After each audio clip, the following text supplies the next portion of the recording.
guys, what's up? It is Abby O'May here. If you guys are new to my channel, hello. I'm filming this at 36 weeks, but this video is not gonna go out until I'm around 40 weeks, until I'm at my due date. But yeah, I just kind of wanted to give myself a little introduction just in case you guys are new here. I know we've had a lot of subscribers recently, which I'm just so grateful for. But in today's video, I wanted to talk about how I am preparing for labor. I just made a list of, I think there's like about 10 on here, but I made a list of 10 things that I am doing to prepare my body for labor, kind of help a natural induction happen. And probably within a few weeks after seeing this video, you guys will get to see and hear of the birth story, how everything went, and whether or not I believe that some of the things actually legitimately helped. So without further ado, let's get on into this video. So if you don't have one already, I would definitely recommend getting yourself a little drink for this video because I have a feeling it's going to be a longer one. But anyways, let's get started with the first thing I am doing, which is drinking red raspberry leaf tea or just raspberry leaf tea. Now, I talked to my midwife about this, and she said, honestly, there are not a lot of studies that really show that red raspberry leaf tea does a lot of things for the end of your pregnancy. She's like, you're more than welcome to obviously partake in that, but I will say there's not a lot of studies behind that. But red raspberry leaf tea is something that I am choosing to do to prepare my body for labor. The second thing that I will be doing to prepare for labor is eating my dates. It's recommended, or I've seen on TikTok, that you're supposed to eat 6 dates a day. I don't think I'm gonna eat that much, probably somewhere between like 2 to 4. But my midwife actually said that there are many studies that do show that dates help with cervix softening, dilation, all of that stuff. And so this is something that I was like, oh, okay. Like originally I was like, really, dates? But when my midwife actually said like, no, it really does stuff, I was like, okay, well, we're buying our packages of dates. So my plan is to be eating 2 to 4 dates a day, preferably in a smoothie or something else. I'm not a huge fan of dates on their own. So I will be partaking in this. I don't know if I'll do it every day, but most days I will be eating dates. The third thing I will be doing to prepare my body for labor is evening Primrose Oil capsules. My sister did this and I talked to my midwife about it. Basically what it is, sorry, my throat's like getting all scratchy. Basically what it is it's this capsule of oil, and you stick it with a pin or a knife that's clean, and you stick it up, you know where, and you leave it there overnight. And what it kind of does is it helps to soften and moisten the cervix. And the goal is to have a very, very thin cervix. And so this is something that my midwife said that actually helps to thin out your cervix, or what they also call effacement, how effaced you are. And so this is something I will be doing every single night to ensure that dilation, effacement, all that stuff goes a little bit quicker and makes labor and delivery a lot easier for me. The next thing I will be doing to prepare my body for labor and kind of shimmy down my baby into the birth canal is curb walking / just walking in general. It's really good for your pregnancy period. It helps get baby in position. And I've definitely noticed it myself. My baby's been head down this entire time, which is so great. But I will be curb walking and walking every day. I don't know like if I'll do it every single day, if I'll have time, but I really want to try and go on like a 1 mile walk at least once a day, because it really does actually help a whole lot.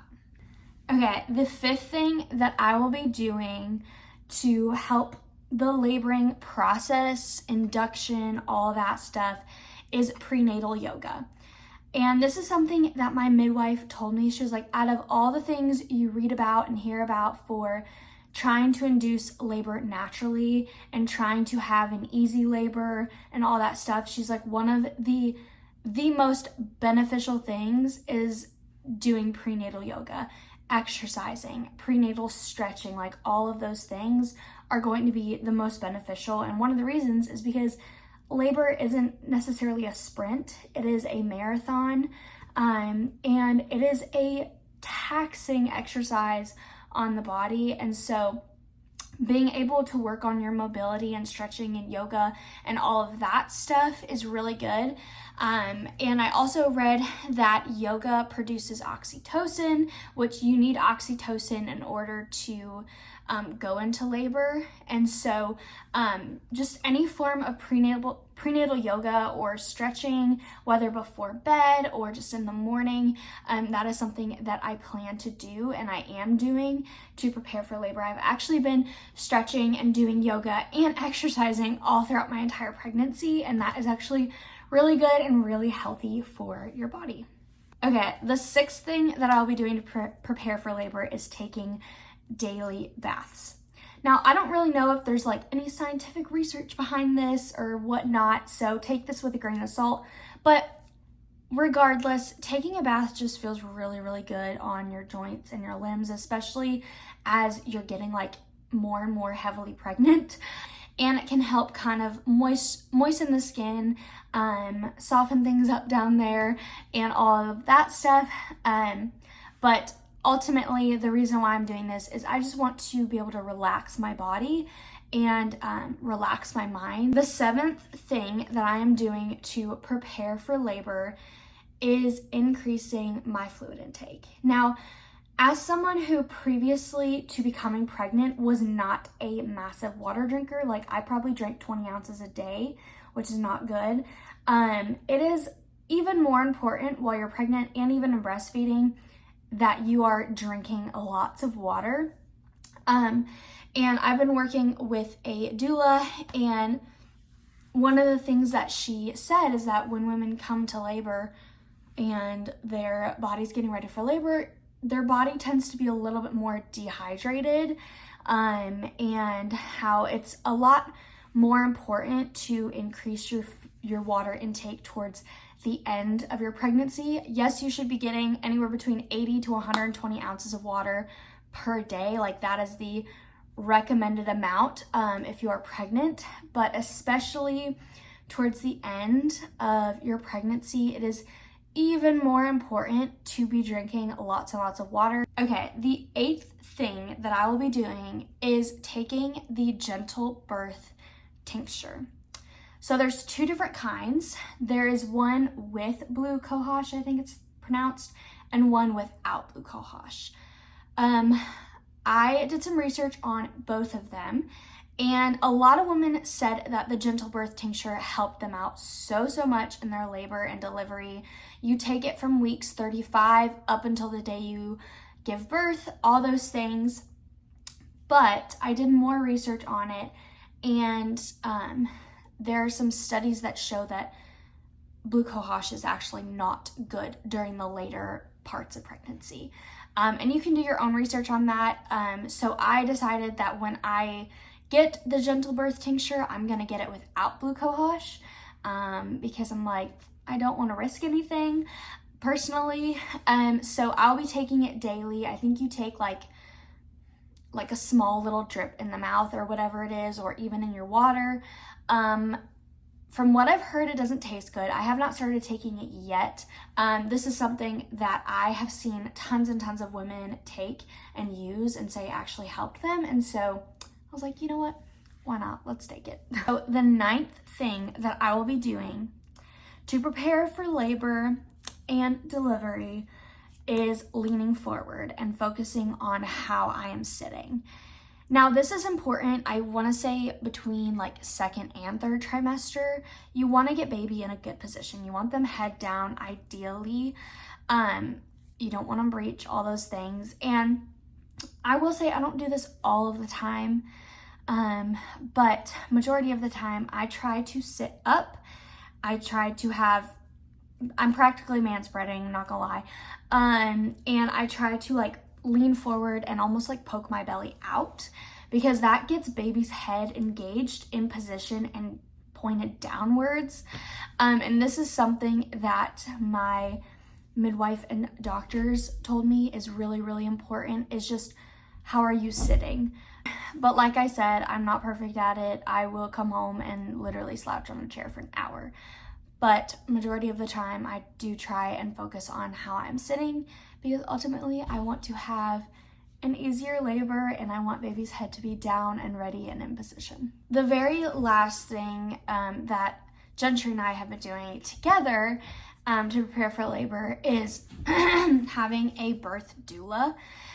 This is something that we wanted by choice, and actually something my midwife strongly recommended. She said going into your first labor, it can be really scary and you don't know what to expect, you don't know what to do, and having a doula can be very, very helpful. And so Gentry and I have been walking with a doula since, I want to say, somewhere around second trimester.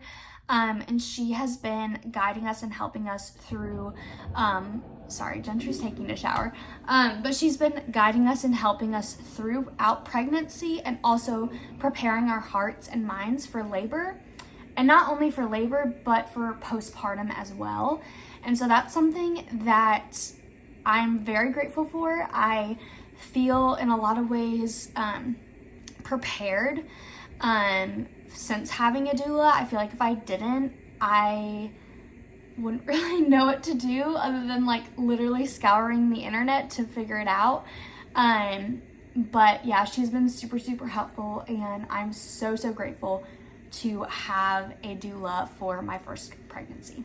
So I hope you guys enjoyed this video of the 10 different things that I am doing to prepare for labor and delivery. I'm excited to come out from the other side of it and be like, this is what I actually believed worked.